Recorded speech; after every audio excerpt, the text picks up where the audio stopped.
మిత్రులారా, జంధ్యాలను మనం ఎంత గొప్ప గౌరవంగా కరుణశ్రీ అని చెప్పేసి జంధ్యాల పాపయ్య అనేటోడు ఆ శాస్త్రి గాడు నేను గాడు అంటున్నా.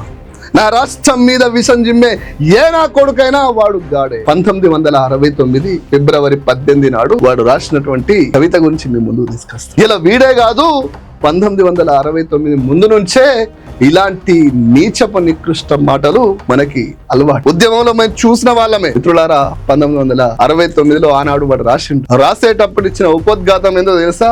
మసి అంటే బాసోన్ల కంటే మసితోటి వాని కన్నీళ్లు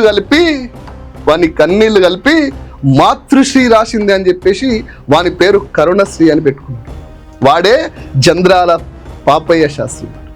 వాడు ఆనాడు రాసిన మాటలు ఏందో తెలుసా మిత్రులారా? చాలా బాధగా ఉంటుంది. 1, 2 కాదు.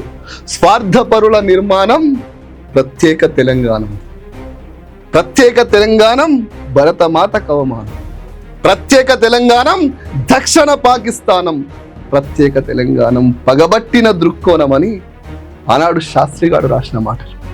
1969 నుంచి ఇప్పటిదాకా నా తెలంగాణని ప్రత్యేక తెలంగాణం పగబట్టిన దృక్కోణం, ప్రత్యేక తెలంగాణం దక్షిణ పాకిస్తానం అంటూ ఆ రోజు నుంచి మొదలెట్టారు.